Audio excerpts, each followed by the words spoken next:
আমাদের battery cabinet পুরোপুরি ready হয়ে গেছে। এবার আমি এটা তুলে নিয়েছি, এটা হচ্ছে ইনভার্টার, যেটাকে আমরা ইউপিএসও বলতে পারি।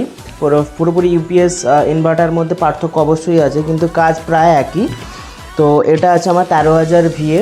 তো এটাই আমাদের ব্যাটারির সাথে কানেকশান থাকবে। যখনই কারেন্ট চলে যাবে কতটা ভোল্টেজ দিতে হবে, কতটা এর মধ্যে ব্যাটারির মধ্যে পাওয়ার আছে, সমস্ত কিছু কিন্তু আমরা এর মধ্যে দেখতে পাবো এই ইনভার্টারের মধ্যে। তো ব্যাটারিটার এতটাই ওয়েট, তো আমি আমার টেবিলের উপর আমি তুলতে পারিনি, সেই জন্য আমি নিচে চলে এসেছি। তো এটা হচ্ছে আমার ব্যাটারি। তো ব্যাটারিটা এতটাই ওয়েট বেশি, একা চাগানো সম্ভব নয়, তবুও চেষ্টা করে এটাকে বের করেছি। তো কার্ড, প্রতিটা জিনিসেরই কিন্তু ওয়ারেন্টি আছে। এই ব্যাটারিটার ওয়ারেন্টি আছে 5 বছর পর্যন্ত। আর আমি এগুলো কিন্তু সমস্ত কিছুই কিন্তু অ্যামরনে নিয়ে নিয়েছি। অ্যামরনের কোম্পানি কিন্তু নামডাক আছে অনেক দিন থেকে। বাইকের যখন ব্যাটারি চেঞ্জ করি সেটাও কিন্তু এক্সটার্নাল ব্যাটারি, মানে হচ্ছে কোম্পানি ফিটের যে ব্যাটারি দেয়, তারপরে যদি ব্যাটারি চেঞ্জ করতে অনেকে কিন্তু এই অ্যামরন কোম্পানিকেই চুজ করে। আর এই অ্যামরন কোম্পানির কিন্তু রিভিউ অনেকই ভালো। তো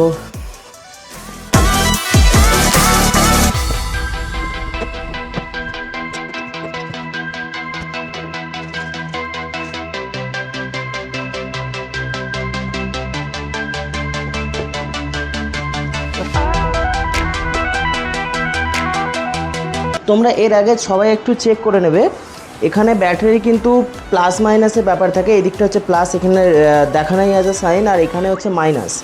তো এটাও তোমরা দেখে নেবে যে এখানে লেখা আছে -12 ভোল্ট ব্যাটারি, আর এটা হচ্ছে +12 ভোল্ট ব্যাটারি।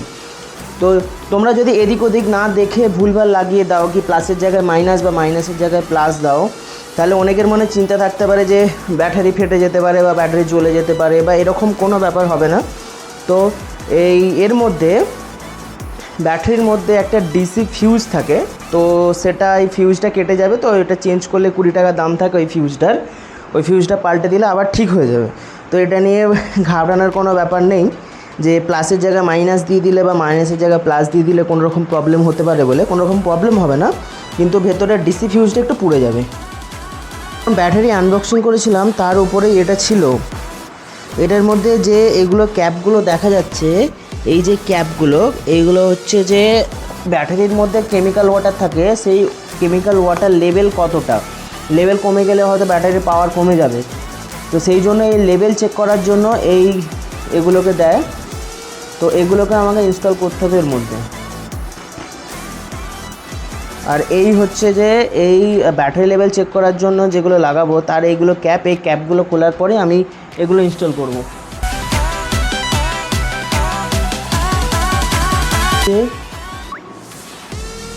এটার ভেতর ওয়াটার লেভেল তোমরা দেখতে পাচ্ছ কিনা জানি না। তো এর ভেতরে কেমিক্যাল জল পুরো ভর্তি করা আছে। তো ওইটাকে চেক করার জন্য এই যে সিগন্যাল দেওয়া আছে, একটা লাল কালার একটা ব্লু কালার, তো এই লেভেলটা চেক করার জন্যই এটা কাজে লাগে।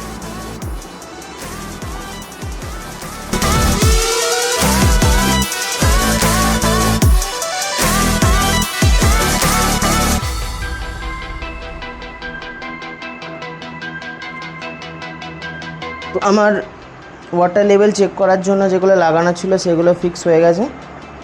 তো এগুলো সব দেখা যাচ্ছে, এই যে সিগন্যাল দেখাচ্ছে, এই যে সবুজের মধ্যে আছে, এটা যখন আস্তে আস্তে উপর দিকে উঠে যাবে, মানে এই উপর দিকে বলে নিচের দিকে নেমে যাবে, তখন বোঝা যাবে যে ওয়াটার লেভেল কতটা আছে। তো আবার টপ আপ করাতে হবে কিনা ওয়াটার লেভেল। এগুলো ব্যাটারি আপাতত হচ্ছে ডিসি।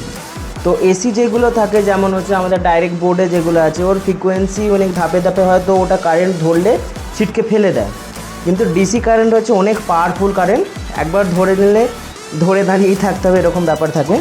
তো এটার মধ্যে আমি যে যখন এটার মধ্যে লাগাচ্ছি তখন এখানে কারেন্টের একটা ফ্লো দেখাচ্ছে।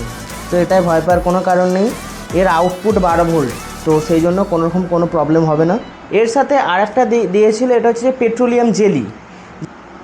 তো এটা তোমরা ভেসলিনও লাগাতে পারো বা তো গ্রিসও লাগাতে পারো।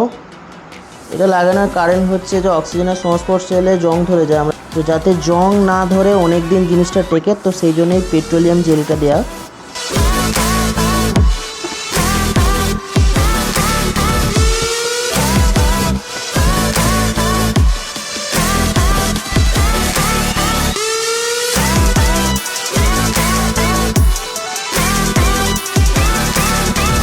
তো ফাইনালি কিন্তু আমাদের পুরো সেটআপ রেডি, আমাদের ব্যাটারিও ইনস্টলেশন হয়ে গেছে, আমাদের ইনভার্টারও ইনস্টলেশন হয়ে গেছে। তো আমার ভেতরে সমস্ত কিছু কমপ্লিট। এরপর হচ্ছে যে আমরা এসির সাথে ডিসিটাকে কানেক্ট করব এবং এটার সাথে পুরোপুরি আমার সেটআপটাকে কানেক্ট করব।